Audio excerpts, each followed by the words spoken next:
Entonces, con respecto al tratamiento que se da en caso que se considere una neumonía sobreinfectada, debemos tener en cuenta las guías locales o las guías actuales que se usen en cada clínica o en cada región. Por ejemplo, nuestro medio, que generalmente es Foscal Internacional, Foscal, usamos ampicilina sulbactam más claritromicina o más doxiciclina si es una neumonía que se considera por un germen común como una moraxella o un Streptococcus pneumoniae. Si ya consideramos que tiene, por ejemplo, un factor de riesgo para pseudomonas, un paciente neumópata con un daño bastante considerable a nivel pulmonar o unas bronquiectasias, y se considera que tiene infección por pseudomonas, el espectro debe iniciar con cubrimiento para esta y se hace con piperacina tazobactam o con cefepime. Si ya consideramos que el cubrimiento debe tener, digamos, tratar el estafilococo, entonces debemos empezar con vancomicina, debemos hacer ese criterio clínico, esa evaluación.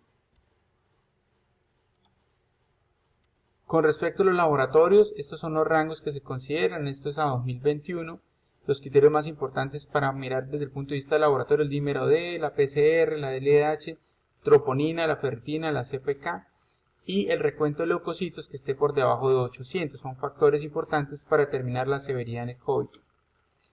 Estos son los scores que se usan, este es el QuickSOFA, que lo usamos también para poder evaluar si el paciente está con sepsis o no. Preguntas básicas, si tiene alteración mental, se evalúa el Glasgow, si está por debajo de 15, la frecuencia respiratoria si está por encima de 22 y la presión arterial sistólica si está por debajo de 100. 2 de 3 nos da un QuickSOFA positivo, quiere decir que tiene una sepsis o una sepsis en curso. Otro score un poco más completo es el SOFA, mira la FiO2, fracción inspirada de oxígeno, la presión de oxígeno, si estaba con ventilación mecánica o no, recuento plaquetario, las bilirrubinas, el score de Glasgow, la presión arterial media, si está usando vasopresores o no, la creatinina y el gasto urinario. Y estos son las variables para definir el new score. Entonces tenemos la frecuencia respiratoria, la saturación de oxígeno, si tiene oxígeno suplementario, la temperatura, la presión arterial sistólica, la frecuencia cardíaca y el nivel de conciencia. Con esto definimos el puntaje. Recordemos que si está por encima de 7 el new score y que es la clasificación que más se recomienda, tenemos un índice de severidad bastante aproximado y se considera prácticamente reanimación. Y por entre 4 y 6 se considera un nivel intermedio y se debe hospitalizar en piso. Otra escala de severidad que se usa es la ICSA-ATS, donde tenemos criterios mayores, necesidad de ventilación mecánica, soporte vasopresor, y unos criterios menores que son estos. Con respecto al manejo con adultos mayores, este es un aporte de Miguel Cadena, geriatra del Departamento de Medicina Interna de Foscal de la UNA y de la Universidad Industrial de Santander, y lo que nos recomienda Miguel es que usemos esta escala, se llama Frail, en la cual definimos si el paciente es robusto o si tiene una buena masa muscular o si no tiene sarcopenia, comparado o que si tiene sarcopenia. ¿Qué quiere decir esto? Que en los adultos mayores, pacientes adultos de más de 65 años, debemos definir no solamente la funcionabilidad, sino si el paciente tiene robustez o si tiene un Bartel por encima de 90. Si tiene un Bartel por encima de 90, la idea es darle toda la ayuda o todo el sostenimiento. En estos momentos que estamos con el tercer pico de pandemia, esto está un poco reevaluado porque estamos con el traje ético en el cual se considera que a pesar de que el paciente tenga un Bartel por encima de 90 y una escala funcional menor a 5, debe primar los pacientes con una edad menor a 65 años.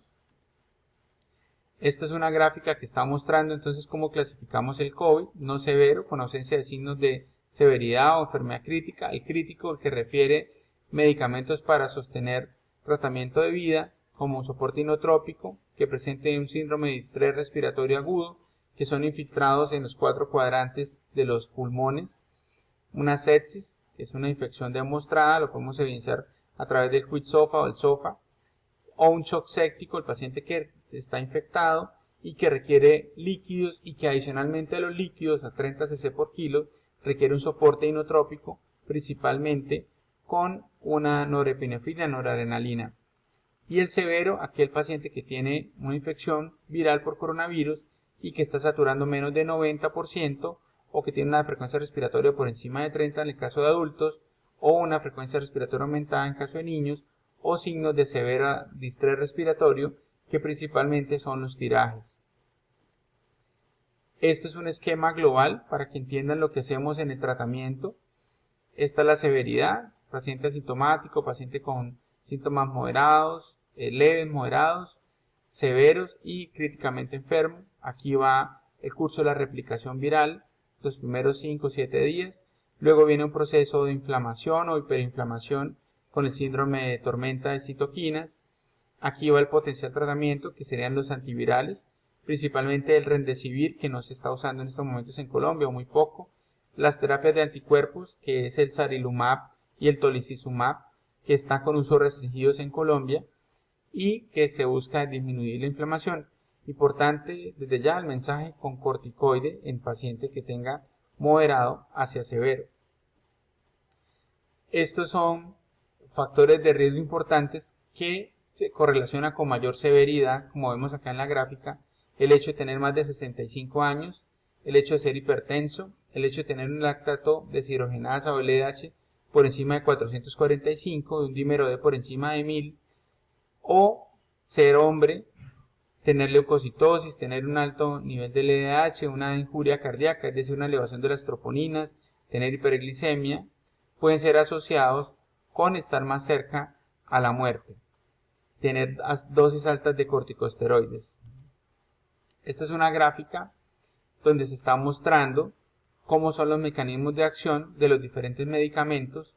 No todos estos medicamentos se están usando actualmente, pero sí nos da una descripción global. Entonces recordemos que el coronavirus tiene unos receptores, las metaloproteasas, las TMTP2 o los IECAS, y por los cuales se adhiere a la membrana celular y se hace endocitosis. Entonces tenemos acá un medicamento como el Cadmostat, que inhibe la unión a las TMPRSS2, que son las metaloproteasas. El Arbidol, que inhibe la fusión a la membrana viral. Lopinavir, Damenuravir, que inhibe la inhibición, que inhibe la quimio 3 proteasa. Ribavirina, Remdesivir y Fevipipril inhibe la replicación viral. La hidroxicloroquina o cloroquina, que inhibe la entrada viral y la endocitosis por múltiples mecanismos. El Tolicizumab, Sarilumab, que bloquea el receptor de interleuquina 6, lo cual hace que se prevenga la activación de interleuquinas, o sea, disminuyendo la cascada inflamatoria. Esto es de 2021, de esta guía de la Organización Mundial de la Salud, donde se han estudiado, las líneas gruesas son los medicamentos que más se han estudiado. Entonces la hidroxicloroquina en este momento no se recomienda usar por el riesgo de ser proarrítmico. El lopinavir, ritonavir no se recomienda usar. El Remdesivir sí se recomienda usar en pacientes que están entrando, que quieren soporte de oxígeno principalmente. La interleuquina 6 se usa en pacientes que tienen moderado a severo y que estén usando corticosteroides. El corticosteroide, principalmente la dexametasona, metilprednisolona, sí se recomienda usar. El anticoagulante se recomienda bajo algunas recomendaciones y los otros fármacos no tienen suficiente evidencia. Esto es una descripción del doctor Carlos Umaña. Esto es lo que llamamos catracho. Es un método hondureño para reducir la mortalidad por COVID.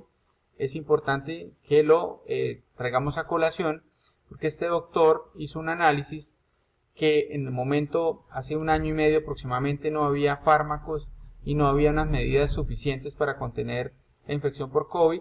El doctor inició a usar colchicina, citromicina, Remdesivir, hizo pronación, hizo uso de heparina y con esto disminuyó la mortalidad de forma importante a nivel de Honduras. Esta gráfica está mostrando la correlación que hay con los biomarcadores con respecto a la mortalidad.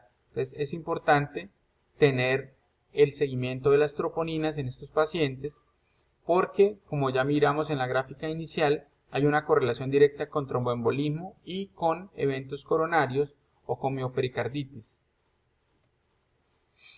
¿Qué se debe realizar durante la hospitalización? Entonces debemos tener en cuenta estas metas de tratamiento: una frecuencia cardíaca por debajo de 100, respiratoria por debajo de 24, temperatura por debajo de 37, sistólica por encima de 90, una saturación por encima de 92% y un nivel de conciencia adecuado.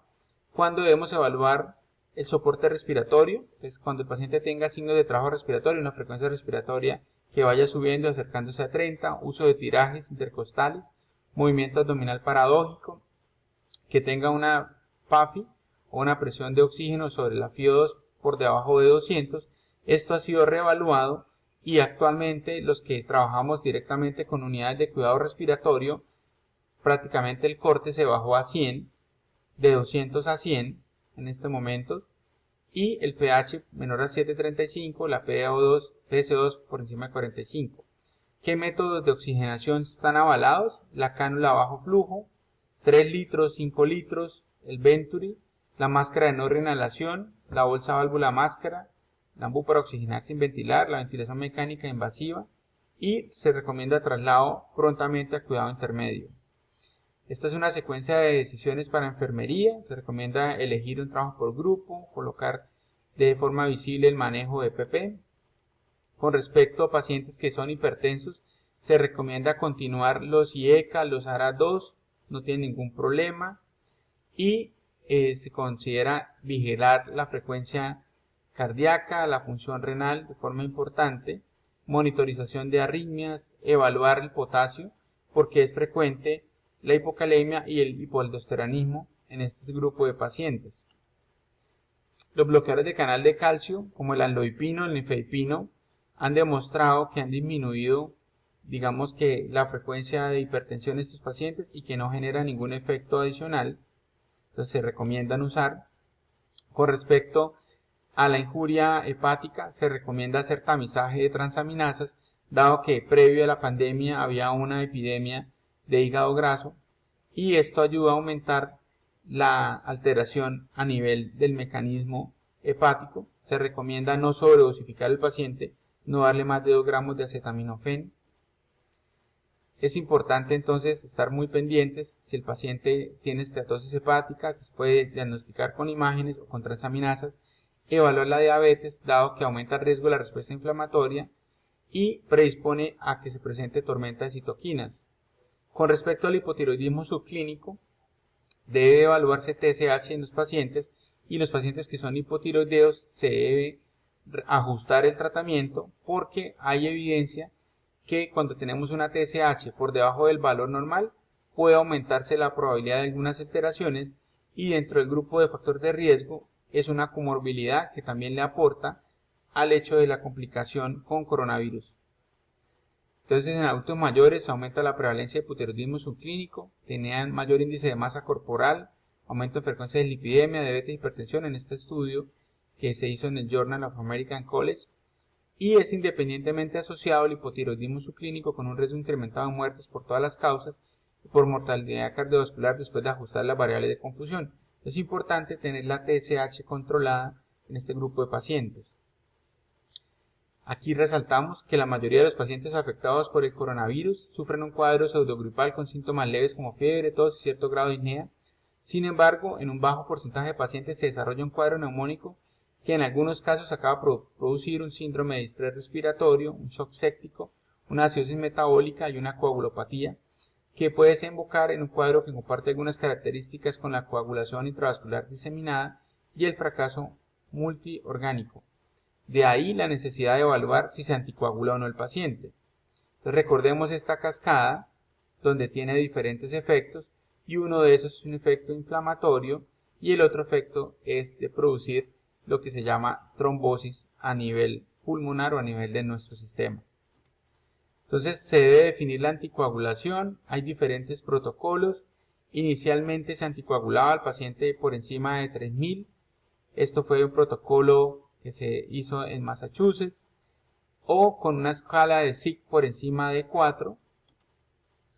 Esta es la escala de SIG. Si tenía más de 4 puntos se iniciaba la anticoagulación.